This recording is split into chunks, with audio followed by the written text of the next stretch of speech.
très longue liste des espèces menacées.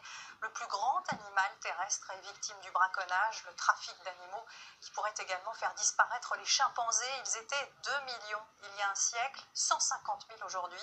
Certains pays comme le Rwanda tentent de sanctuariser certaines forêts, comme nous le montre ce reportage in situ de Jean-Baptiste Bouvet et Xavier Boucher. Regardez. Nyungwe, l'une des plus anciennes forêts d'Afrique. 1 millier de kilomètres carrés entre le Rwanda et le Burundi. Il nous faut faire attention où nous marchons et notre guide nous invite à avancer au son des chimpanzés qui visiblement ne sont pas très loin. Une cinquantaine de chimpanzés vivent encore dans cet immense territoire. Ils aiment se nourrir de ces fourmis rouges et noires carnivores. Un comité d'accueil assez envahissant dont nous faisons l'expérience. Elles sont voraces. Ça tombe des arbres, je sais pas d'où ça vient. Les singes, eux, sortent du bois au moment où on s'y attend le moins. Regarde, regarde. Yes, passe.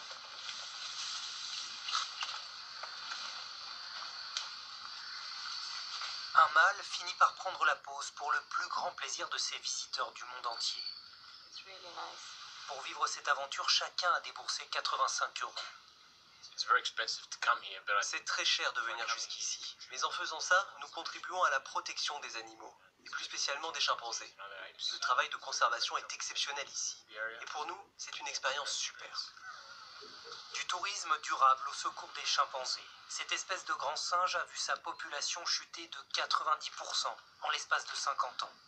Une hécatombe due au braconnage pour la viande ou au commerce illégal.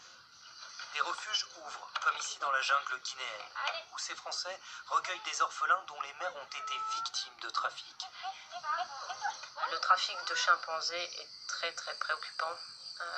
Depuis 2007, c'est un marché très lucratif, puisque un chimpanzé sur le marché international représente environ 20 000 $. Retour dans la forêt de Nyungwe, où une nouvelle colonie de fourmis nous attaque. Des singes ne sont pas loin. Après 4 heures de marche, nous avons fini par trouver ce groupe de chimpanzés qui est en train de se nourrir dans l'arbre juste derrière nous. Mais nous devons respecter une distance d'au moins 10 mètres pour éviter de les perturber. Ça, c'est un nid de chimpanzé. Ils dorment tout en haut. Celui-ci est assez vieux. Il a peut-être 6 mois. À l'état sauvage, les chimpanzés se construisent un nouvel abri chaque soir. Ils sont constamment en mouvement pour se nourrir. Une mobilité qui les aide aussi à échapper aux braconniers. Et pour quitter la terre ferme et ne plus